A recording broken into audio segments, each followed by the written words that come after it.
the space between, embracing uncertainty as you journey towards agility. What is the space between?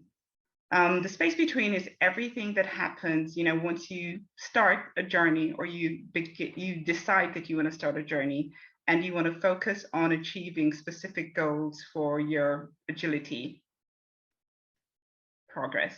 So what we focus on are things like self-doubt and fear. This characterizes what happens in the space between. It seems like a great divide when you start your journey, from the state of learning and we're moving towards mastery. But in the space between, this is where we can learn to be courageous and focus on our why and examine the lessons that we can learn when we're in a state of uncertainty. So a little bit about me. I have over 15 years of experience in consulting in the telco industry. And my focus is really on helping teams and systems to examine themselves and to focus on continuous improvement in order to achieve their goals. My why is to foster environments where I can help to serve and lead with humility and kindness. In the interest of the work-life balance, I just have this slide here to kind of highlight my pre-pandemic life looked a lot like being able to travel and going out to eat at restaurants. And I think that things have changed so much and we're in a state of uncertainty as we know it. So I have been lucky to have been born into a tribe. So that pic right here is of my twin sister. And we're aligned in terms of that. She's a member of my traveling tribe and we travel together and we do little bits of fun things. This picture right here is of Scaris Rock on the island of Santorini. And this symbolizes the failure to plan when you're going on a journey. And this story was characterized by bouts of dehydrations and searing heat, but pushing on. We got to just this little tip right here, but without the proper hiking boots, we couldn't climb to this top. But nevertheless, it was a fun story. And that's why it's important to figure out who you're going to have in your tribe and how you can go on your journey together. So agility as a journey and not a destination. So I'll give you a highlight in terms of what the catalysts for me, were in terms of my agile journey. So these things, they were not, this is not linear in terms of these catalysts happening in this sequence. A lot of them happened at various points in times, and some of them were all happening and occurring all at the same time. So I decided to go on my agile journey when I wanted to explicitly focus on continuous learning and helping teams to adapt and focus and be introspective and look on themselves. So fostering psychological safety and the need for that. I've always approached, working in teams with humility and humor. I started in the IT department, and being in an IT department, you're very much aware that there are people who have unique skill sets. And in order for you to be innovative, you need to work together. There needs to be room for every single voice in the IT team in order to thrive and create an environment where you are truly innovative. And to foster that kind of innovation, you need to have respect for all voices and diversity of thought. So also, a catalyst for me pursuing this agile journey was the realization that culture trumps everything. When you're in an environment, or should I say a culture that exists in an organization that is toxic, it can be the case that it becomes very restrictive to certain voices within that culture. And it's important that we can figure out how to, one, raise all of the voices and make sure that there's deep democracy within teams. And this is the only way that we can leverage the power of a team to create true innovation. Another thing that I've always liked doing was mentoring colleagues, and that's something I've enjoyed from the start of my career. So this has also motivated me to say that, yeah, I want to go on this agile journey and help teams to align and focus on their goals. So I encourage you that as you start your journey, to focus on your why and examine your reasons for being on this journey. You can become a leader that helps to change culture by understanding the importance of vulnerability and kindness. And remember, your story is unique and your experiences are solely yours. It's up to you to share your skills and talents with the world with like radical transparency and curiosity about others. And that's how we can all become change agents and empower the teams we work with through servant leadership. So when you start your journey from learning to mastery, one of the concepts that I've heard a lot about in attending Agile meetups is shuhari. And it's a concept about a Japanese martial arts concept that focuses on the different stages of learning. And the basic premise being that at the start of your journey, you have to understand the rules and obey them until you can get to a point of innovation and transcendence.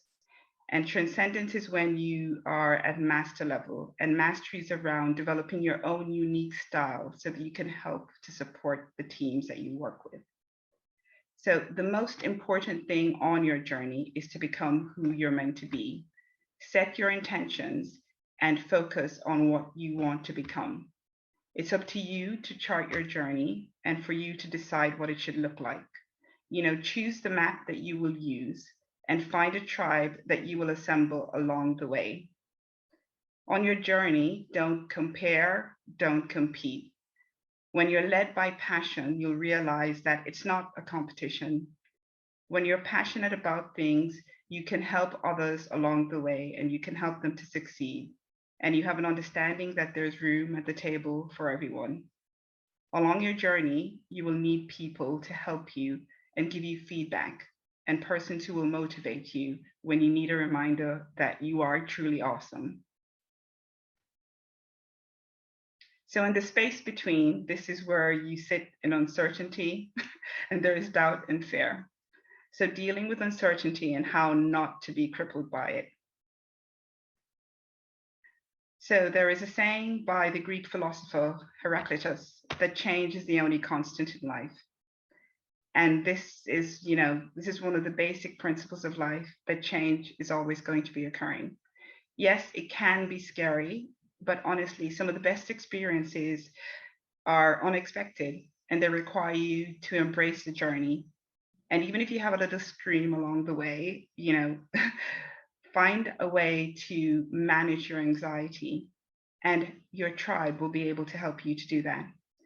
It can be difficult to see the benefit of a change because there's so much uncertainty and anxiety around the outcome. But if you figure out how to manage anxiety by using models to help you build a map towards your desired outcomes, then that's how you manage change. What is your true north? When you understand the values that drive you and focus on your why, then you'll be leading a life of purpose.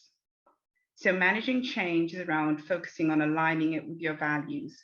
Yes, sometimes you can choose a specific path, and that's you choosing the change, and it outright aligns with your values. But sometimes if you're working with an organization, there is a change that you have to facilitate. But if you find a way to focus on the why and align it with your whys, then that will help you to get to a level of acceptance and how to deal with it. So you set your intentions and then you focus on the outcomes. You can make a plan on how you want to manage a change, and you can use tools to help you map how to achieve your goals. By focusing on outcomes, you can then also identify your blockers. And identifying your blockers helps you to manage any risks that might be associated with that change moving forward. Finding and building your tribe, they will also help you along the way in terms of how to deal with that change. Any change can be managed once you have the right mindset and you accept that change is constant, and then you plan accordingly. About setting personal goals and focusing on outcomes. So I consider setting goals as a meaningful way of helping to map your way along your journey. If you set feasible goals and your purpose-driven goals, then you can achieve the utmost value and focus by focusing on your outcomes, and you can revise objectively. So I will admit that I was not good at setting goals in the past and sticking to them, but I appreciate now the value that I've had in my life from focusing on these goals. So there are two change models that are on the screen, the ADKAR model and the OKR framework. So these are models that you can use to help you along, focusing on your life goals. And ADKAR is specifically around awareness, desire, knowledge, and ability and reinforcements. By using this, you can help them to address roadblocks or barrier points that you might find along the way. And the OKR is specifically around objectives and key results. And you can use them to help you focusing on goals. So this isn't prescriptive. You can use change models if and when you so desire. But I think it's helpful for you to at least know that there's some tools out there that can help you along the way. I'll have some link in the resource slides at the end, so you can explore them later at another time of your choosing. Fair. So this quote is from the book, The Novel Dune by Frank Herbert. And it says, "Fear is the mind killer. Fear is the little death that brings total obliteration. I will face my fear." Fear is the basic foundation of the human fight or flight response. And it's called the lizard brain, and it's a natural risk aversion mechanism that we all have as humans. So in terms of managing fear, the most important thing to remember is to not fight your lizard brain. It's there to protect us, and it's there to give us the fast response that we sometimes need. But in acknowledging your fear and examining your fears, that's when you get to a point of sitting in uncertainty and realizing that if you take the time to assess, then you get to a point where you become comfortable with the discomfort. When you are comfortable in sitting in discomfort, you will find that you can realize that failure is an opportunity to grow. And then you will also then be able to seek feedback from your tribe, who you will find along the way. And your tribe are individuals who share a passion with helping each other succeed and who will give you constructive feedback on the way. So finding and building your tribe, how to do that. So at the beginning of every epic quest in the fantasy stories, there is a map that's needed or required, and then there's somebody assembling a team. So this picture right here is of Frodo Baggins and his fellow hobbits from the story, The Lord of the Rings. And while they align on values for things as important like second breakfast, let's face it, Frodo could have gone on this journey by himself. And, that's what you call working in a silo. But in order to achieve true innovation, you have to leverage the power of the crowd. And you will get that from working with a tribe, and a tribe who has unique skills and talents. So even though your journeys will diverge at some point, a tribe will help to challenge you and to keep you going and support you to achieve your aspirational goals. They'll hold you to your why, and they'll hold you accountable, and they'll become your accountability partners. So how to build your tribe? Be authentic and be vulnerable. Be open and honest about your passions, and you will identify your tribe easily. Network, network, and network. I mean, attend meetup events, and you're here at the Aginext conference, so you're making connections with people who are like-minded and they share your passions. But don't just attend. Reach out and send invites for virtual or real coffee meetups so that you can have a chat and talk about your goals and your shared passions. And if you choose to, when you find that tribe, you can form a community of practice where you focus and set goals and targets, and you keep and hold each other accountable. And that's how you build your tribe. You lead with vulnerability and a radical transparency about your passions, and you hope people come along for the ride with you. Being kind to yourself and others. So I want to close my talk with emphasizing on the importance of being kind and exploring the way that we communicate with each other. You are awesome. You should be reminding yourself every day that you are awesome. Your most important role in this world is to become who you're meant to be. Practice self-care and take care of your mental health. Be self-aware and recognize when you're starting to have feelings of doubt or imposter syndrome. And when those doubts creep in, reach out to your tribe, family, or friends who will remind you of how truly awesome you are. To be kind, sanity check your inner voice. So by sanity check, I mean, if it's not something that you would say to another person, then you shouldn't be saying it to yourself. You can use positive affirmations until you start believing that you are truly awesome and you silence the inner critic. Practice self-care. Go for walks. You can meditate, try journaling, and useful activities that can help.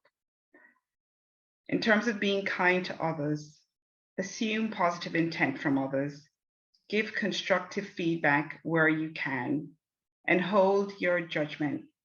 People want to be seen and heard, and learn not to respond in anger, and always assume positive intent. If we work on kindness and we explore the language that we use towards each other, then we'll get to a place where we are truly helping each other along the way in achieving our goals and focusing on our journey. So here is a slide with some of the online resources that I recommend you take a look at when you have the chance. And that's pretty much it for me. Thank you so much. I want to thank the Aginext team for inviting me to speak. It's been brilliant. It's been a brilliant day so far. And if you'd like to connect with me, that's my LinkedIn details. So thanks for everything.